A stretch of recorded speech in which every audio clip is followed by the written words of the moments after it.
A light cream and a vanilla caramel, which is a pleasure to sink into with a teaspoon. It looks like French crème brûlée, but it comes from Catalonia, carrying an ancient tradition and small but fundamental peculiarities. It's the Catalan cream. Let's get started.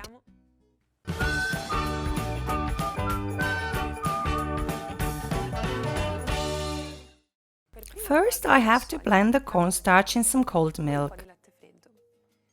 This is just one of the main differences between Catalan cream and crème brûlée. In fact, the latter is prepared with milk, cream and no thickener, and it's cooked in a bain-marie. Now I'll pour the rest of the milk in a saucepan. I add lemon zest, cinnamon sticks,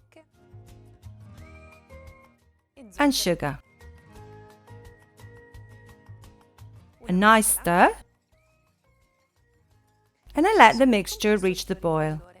Meanwhile, I can cream egg yolks and sugar in a bowl.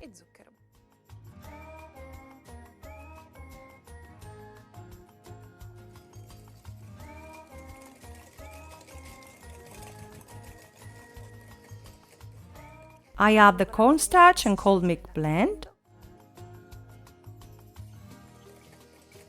In the meantime, the mixture has reached the boil.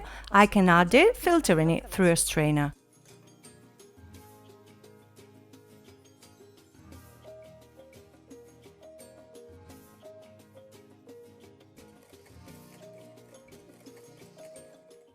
I'll put the mixture back in the pot.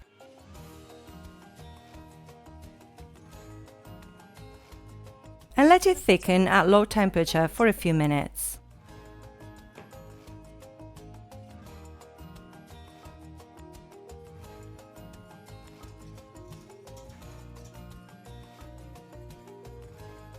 Once I get soft and smooth cream like this, I'll transfer it into the typical baking dishes.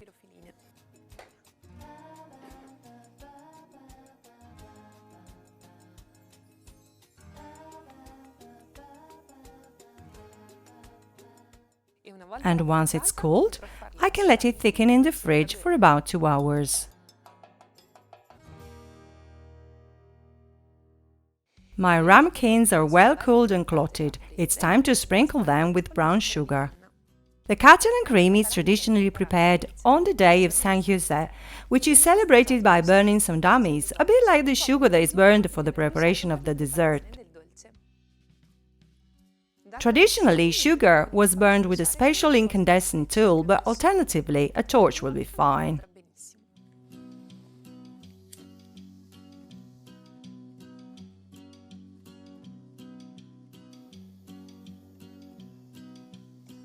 The first one is ready, so I'll carry on like this with all the others. And here's the Catalan cream, with its incredible contrast of flavors and textures. I'll link down below the photo recipe on GialloZafferano, where you can find doses, ingredients and the step-by-step procedure. If you like this video, don't forget to leave a nice like, and if you have any questions, write them in the comments. And of course, if you haven't done it yet, subscribe to the channel. Bon appétit!